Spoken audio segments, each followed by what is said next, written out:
main reason behind me accepting that role was the song. We don't get songs. Villains don't get songs ever. I also wanted to be a forest officer. I had to be tied like this, and it was a torturous experience. I didn't know that they had made such a video. Okay. So we miss you, Pacha. We have to be the watchdogs of the society. We have to keep barking.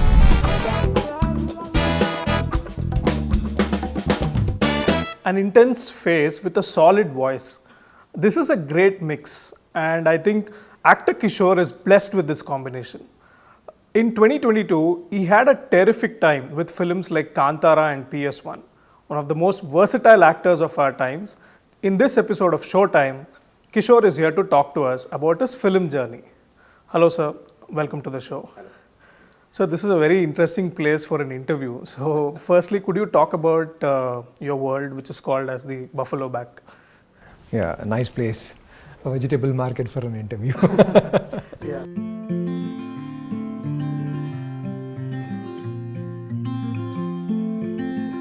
Buffalo Back, actually, it came into existence around, I think, around 10 years ago, I think. It was my wife who started this place.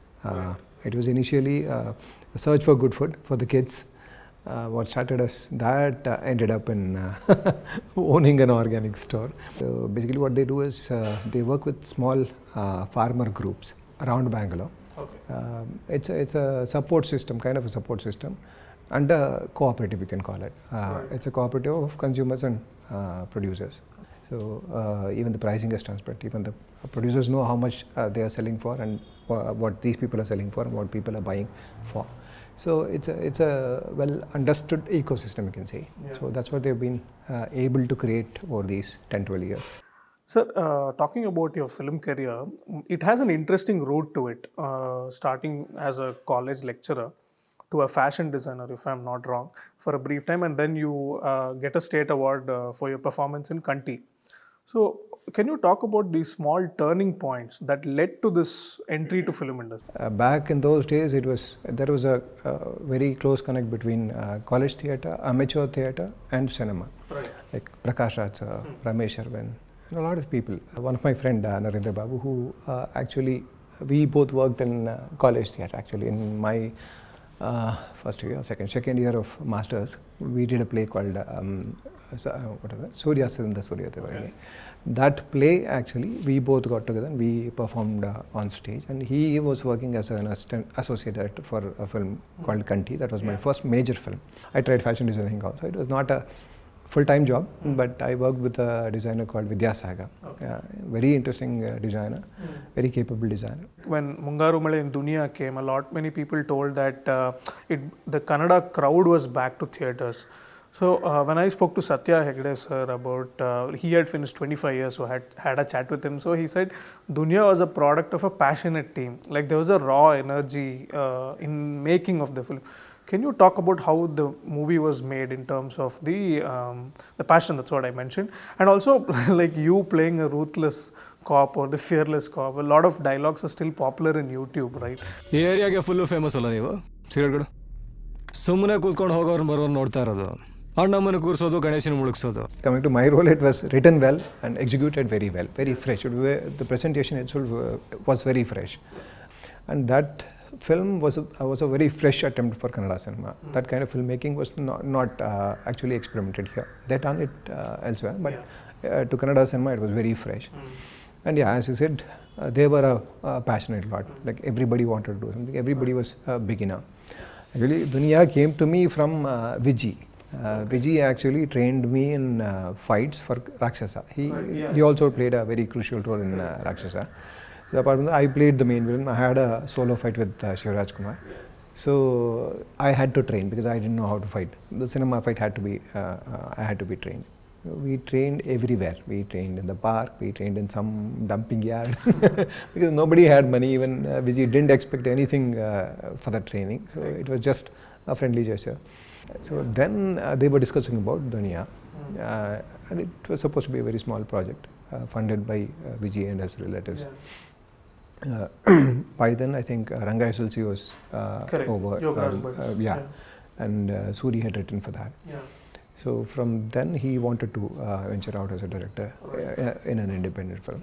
And we were doing what film was that? Kallarali Huagi during that time. So me and Vijay used to travel together whenever we had shoot to Chitradurga in my car. So then he told me about this script, and I was actually an option for another role, but then they finally decided, oh, this role will be nice for Kishore. That was my first police cop role. It worked out well. It was written well, and somehow I fit the role. The passion and the struggle was quite a lot, because back then it was only the film cameras were there. Digital had not come in yet, and we didn't have any monitors to judge what we are shooting. And all were new actors. With new actors, when you shoot, at least if you know what what is the output, you can correct there. You didn't have Suri didn't have an option at all. He had to shoot it. He had to wait for the telecine to come from Chennai. So it was quite tough for them, mainly. Sir, we have read a lot of stories on Veerappan, right? For me, when I read IPS Officer Vijay Kumar's book, two things that stood out as to how they executed him was that, the intimidating personality of Veerappan was one, and his cold-blooded nature. Two things that have stood out. And when I watched M.R. Ramesh's movie that you portrayed Veerappan, these two traits were brilliantly, reflected on screen. So how did you, what was your journey of playing this person? I should ask you, did it come out on screen? Yeah, because I don't feel anything when I watch myself. We did the photo shoot somewhere in the police firing range near Nandi Betta, I think. Okay. It was a CRPF firing range. We had a trial shoot kind of thing. So there we tried the mustache and the wig and all those things. It worked out so well that there were a lot of officers from the Veerappan operation who were there, posted there. And they all came, took pictures with me. Okay. No, we couldn't actually take pictures with Veerappan, we'll take with you. But it actually gave us a lot of confidence, because once the look worked, because it's a biopic, and if the look works, a lot of things work. So you actually have a convincing point there. So from then on, it was quite, because there was a lot of hard work and effort gone into it already. Because Ramesh was working on that script for a very long time. He is good at doing such things, controversial subjects, because it's very tough. And with Dr. Rajkumar's kidnap episode also, and everybody was concerned about that episode, because if that episode comes, how will it come out? Will it be okay? Will it be accepted by the audience? Because that's a very controversial part. He managed to pull off that also, so he's good at it.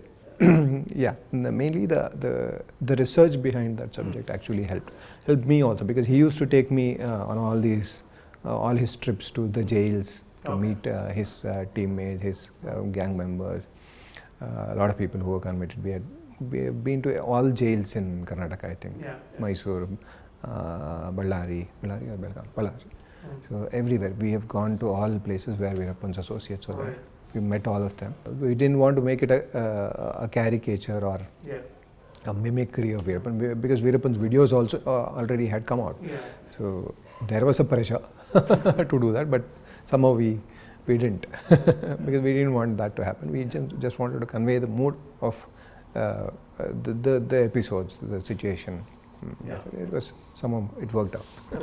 I lost a little weight because I had to look like a guy who lives in the forest. Not to look like Veerappan, but to look like someone, because I can't totally be the same. But maybe because I am a lazy actor, I could do that much.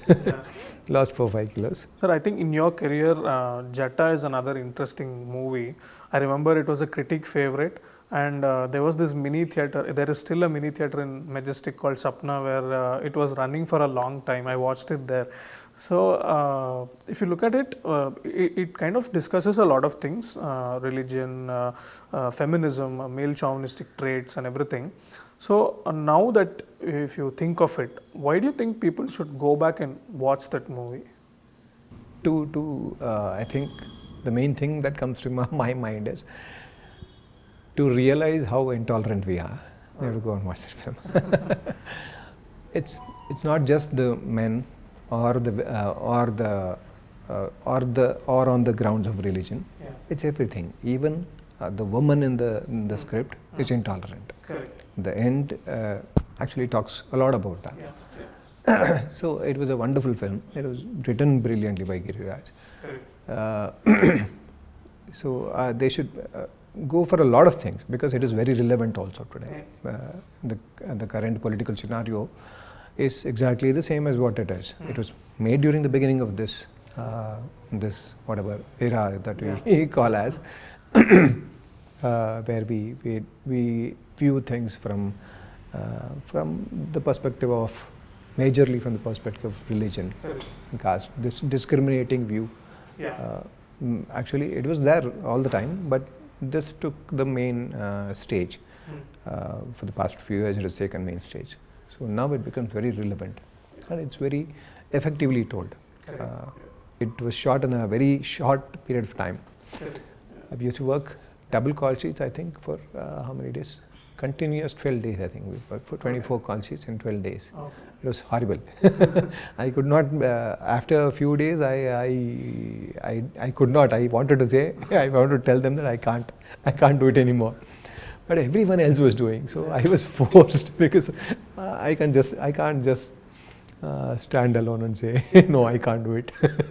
But everyone had that much, and all the actors, the female actors, I've seen assistant directors falling off, giving a reading, like towards 10, 12 days.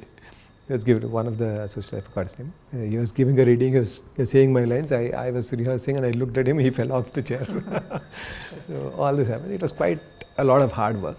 Posters and actually what I believe is posters and the title, the trailers, teasers, they're supposed to bring audience in. So once they come in, it's up to the audience to accept whatever is told there or shown there or not. That's left to them. But you have to create an interest. That created an interest because Sukrita was raped in what is that? A chadar kind of thing. And nothing else apart from that. And she was bold enough to do all those scenes because for a beginner, it's very tough.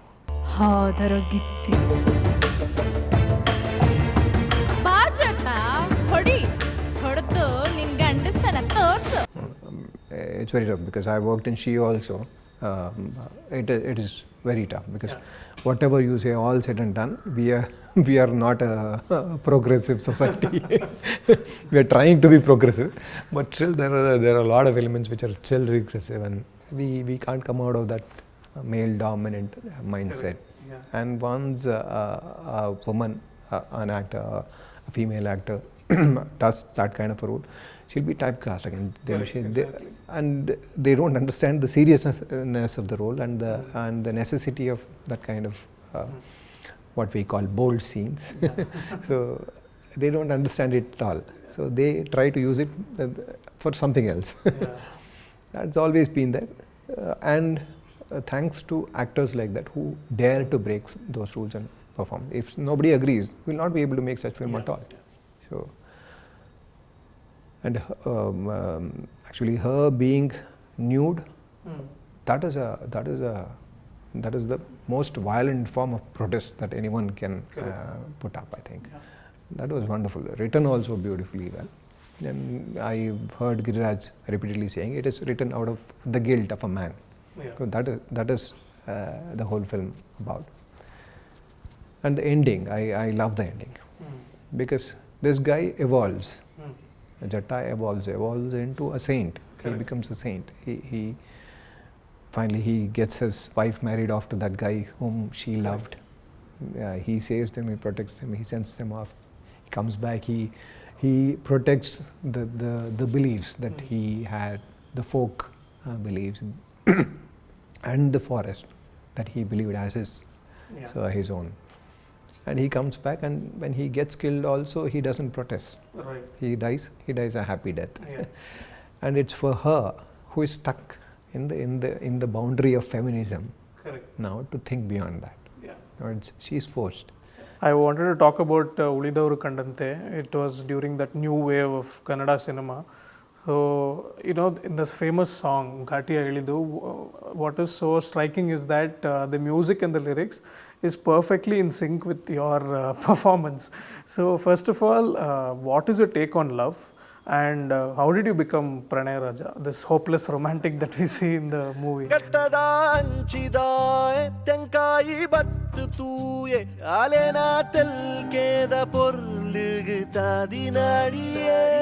Pranaya is one aspect of love, and love is universal. Of late, I've started giving an autograph. Preetiye Devaru. And actually, That's what you write. Yeah, that's what I've started writing after all this, the whole fiasco about Daiva and Kantara and all that. So, yeah, I know where this God was when so many lakhs and lakhs of people were dying around us. And we actually kill in the name of the same God. We divide in the name of the same God. And we elect people in the same name of the same God. Yeah. So it's been pathetic. So that's why love is, I think, that is one thing which has the power to heal all this, to change all this. So I think that can be love. So God. If you look around for something godly, I think only love is what I find. And yeah, coming back to Ulidavarkanante, actually, again, the whole universe conspired me to look the way I am, do what I did.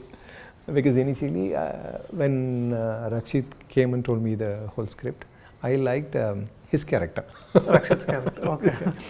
I told, if you give me that character, I'll do this film. Then he said, no sir, I've written it for myself.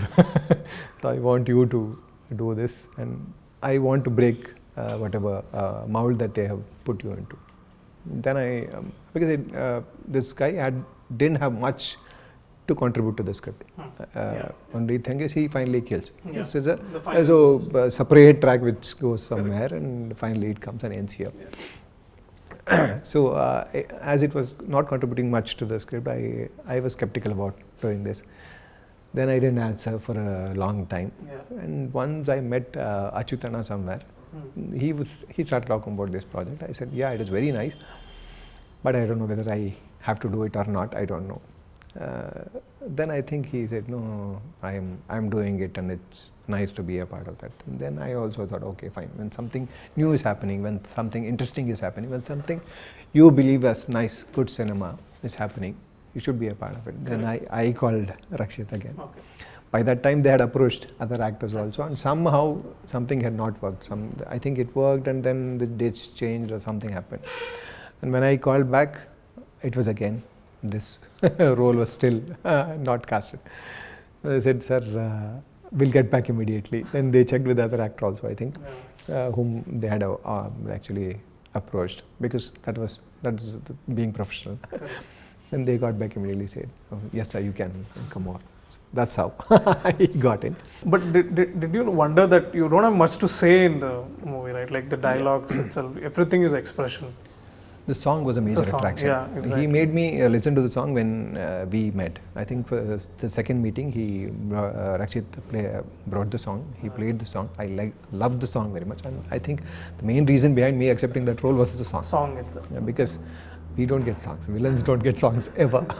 So it was that was the most attracting thing for me. Yeah. And it was written very beautifully, in a very simple language. Though it is Tulu, it is relatable. That's how it worked. If you have to discuss Kantara, two things is that farming, nature, forest, these are closer to you, right? The themes and whatever happens around that, and also the fact that you have played upright officers in previous movies as well. So what did you what is that freshness that you brought into the table in terms of, did you have any inputs on the script, and also in terms of your acting, be it body language or anything, what did you try to do that it shouldn't look like my previous role? I did nothing. They had done it before. Actually, writing was done in a particular way. The character was supposed to look the way it looked. I was just there. I should say that I was just there, and I was sleepy for most of the show, because they used to shoot the whole nights, and they tell me that you have performed a very controlled performance. I was sleepy, I should say. The backdrop is what I was interested in, and it is close to my heart. The forest dwellers, the rights of the forest dwellers, the forest department, all this. I also wanted to be a forest officer. I actually tried writing the exams for 3 years, consecutive 3 years, and I didn't write. That was how I couldn't study for it. I wanted to become an officer, but I was lazy. I didn't study, I didn't become one. So this was my first opportunity to play a forest officer. Finally, whatever works is what is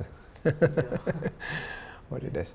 Sir, if you talk about films outside Kannada cinema, your movies, we have to talk about Veerappan, but little later on that. But if you see his movies, that is Poladavan, Adukalam, Visarane and Vadachennai. Yeah. Amongst this, which was the most challenging role for you? I think all of them. Vetri keeps challenging his actors with all his films and characters, because he writes very strong characters. Yeah. And he only keeps telling that I write very strong characters, and that becomes a problem for me, because every character drags the story in its own direction. Poladavan was a very different experience, my first film in Tamil, and it was, the learning experience was quite a tough experience, because I was supposed to be with the dons of North Madras. Correct. I was taken and kept with them. I was made to roam around with them, just to observe them. There was a guy called Venkata there, a very nice guy. He used to run his own electricity board there. So he used to tap the electricity connection and supply it to others. And something happened by the end of the shoot. I think the last day of the shoot, they finished shoot around 2 o'clock in the night. 4 a.m. he was murdered then. Right. That was a very shocking experience. Very nice guy, young guy. We were around 35 then, and he was around 30. He was younger than us. One of those scary experiences. Visaranai was another scary experience. He gave the first move.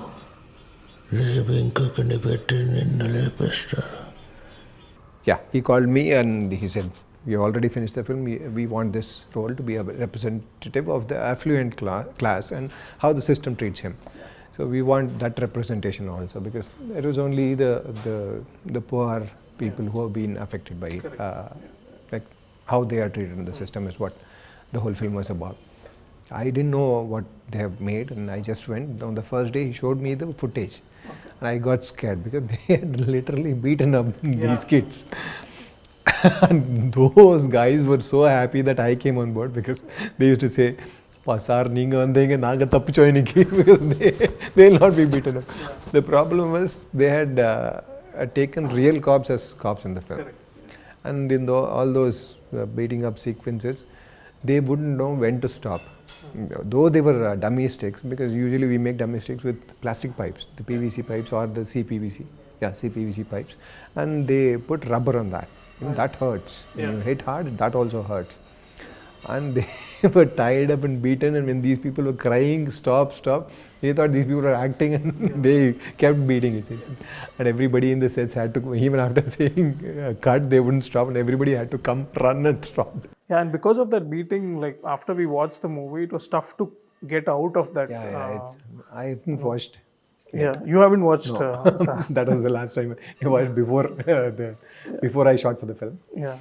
After that, I couldn't. It was like a very bad dream, which you can't get out of, but still you have to experience it. Yeah. You can't get out of it, and you want to get out of it. You want it to stop, but it doesn't stop. Yeah. Even the way they kill you also. Yeah, that was also horrible. I had actually I never was affected by a film any time.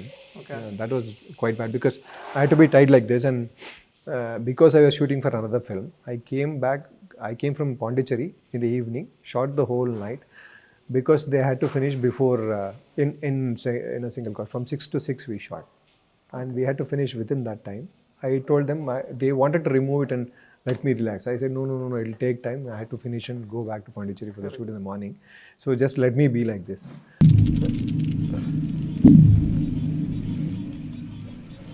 And after that, 10-12 days, whenever I slept, I felt like I was tied like this. Even if my hands were, I used to wake up and see, are my hands tied? It was such a bad experience. And even Vetri once, I think, one day he even packed up. He couldn't shoot. It's too much of Correct. torture, police, all that. Even he couldn't take it. It was a torturous experience. I think that was the toughest film I've ever done. I saw a promo from Amazon Prime Video where they say that we miss Pasha from Family Man. हमें ये लोग जिंदा चाहिए, जिंदा। अगर हम नहीं मारते तो अब तक हम सब की लाशें बिछी होती हैं। So, like Manoj Bajpayee was this very street smart, calculative officer, and against that, you're somebody who listened to your heart, very aggressive, on instinct you react to it. So, how was it playing that role with Manoj Bajpayee? It was nice. It was very nice. Manoj is very, very comfortable working with. I never felt, because that was my first film, first project in Hindi. Not film. Whatever you say, all said and done, even though we have learned Hindi here as a third language, we have spoken Hindi. When you go and say those lines, it's always you get stuck. But the way everyone handled it, even Raj and DK were very comfortable to work with. And Pasha, for me, when I got the role, they told me to audition. I auditioned. When I got it, the main thing that actually struck me was this guy was a Muslim commando working against Islamic fundamentalists, and they're not. You can't. There are no terrorists in the film. You can call them extremists, Islamic extremists. So that's a wonderful dilemma that you can put into a character. And he became so popular. Pasha became so popular. So they made a small video. Yeah. A lot of people were upset that he was killed. Yeah, everybody. My friend started. One of my friend actually forwarded me. I didn't know that they had made such a video. Okay. So that we miss you, Pasha thing. And they actually told, read the comments. I never read the comments because all my posts carry all negative comments only. So I usually don't read the comments. They told me, and one of that I read that. It was a very interesting thing because they wanted Pasha to be in the second season. Correct. To pit him up against Raji. Because Raji was action again. So there was no action to counter her. Yeah. Action man or a woman to counter Raji. So that would have been very interesting. Raji against Pasha would have been very interesting for people. Right. So you are from a literature background, right? When people talk about Kannada cinema, they always say that technically there's a lot of improvement, but as far as the writing is concerned, there's a criticism that it is falling back or falling short compared to the other industries that we see. First of all, do you agree with that, and how do you enhance writing in cinema? I think from the 90s, I think 90s is where we lost connect with the literature, the serious literature of Kannada, which was so well respected all over the world. Actually, we got so many Gnanpith awards. In spite of being such good readers of literature, good consumers of literature, we have dropped down to no literature now. almost no literature. Yeah, there are people who are writing good literature even now. I think there has to be a continuous connect between the literature and cinema. I'm not talking about the cinema literature, the literature, the book literature, the written literature, and cinema. If there is a continuous contact, there can be an exchange of talent also. Because back in those days, they used to adopt a lot of novels and do films, and a lot of serious writers would write for cinema. A lot of writers have become directors also. Girish Karnad, all of them. Kambar, Girish Karnad, Lankesh, and everyone have made films. So that continuous exchange has to be there. Now I don't see that much. So if that is there, we also can be like Malayalam, I think. So finally, like you mentioned, you're an outspoken personality. So that leads to outspoken. that leads to politics. What I want to know from you is, are you content by being somebody who will voice out against something that you feel is not right, or will you over the course of time get into like active politics? Actually, we are indebted to people. And being such a strong medium, we have to be loyal to the people. So, to be that, we have to be the watchdogs. So that's what a good writer or good filmmaker, a good journalist is supposed to be. So, though it is not the same anymore. We find very few people like that. We have to be the watchdogs of the society. We have to keep barking whether there is a change, whether people, the system is supposed to take action on all that. When the system doesn't work, when the whatever system in the sense, all those 4 pillars of society, when it doesn't work, to save the democracy, to save the constitution, to save what is good for the people, you have to speak out. Anybody can, for that matter, everyone has the freedom of speech. Anyone can express, but no one can impose their thoughts on others. So that's why I'm just voicing my opinion. Being limited to that is okay, I think, okay for me, because I have other mode of expression, other work, which is my mode of expression, through which I'll start expressing. And active politics need not be a choice, because I can choose just to do this, because everybody has a job cut out for them, because everybody can't do everything. I can't do everything. I can do one thing, whatever is possible, whatever I can, I am doing. That's all. Great. So thank you so much for your time, and all the best for your career. May you entertain us with a lot of memorable roles. Thank you, sir. Thank you.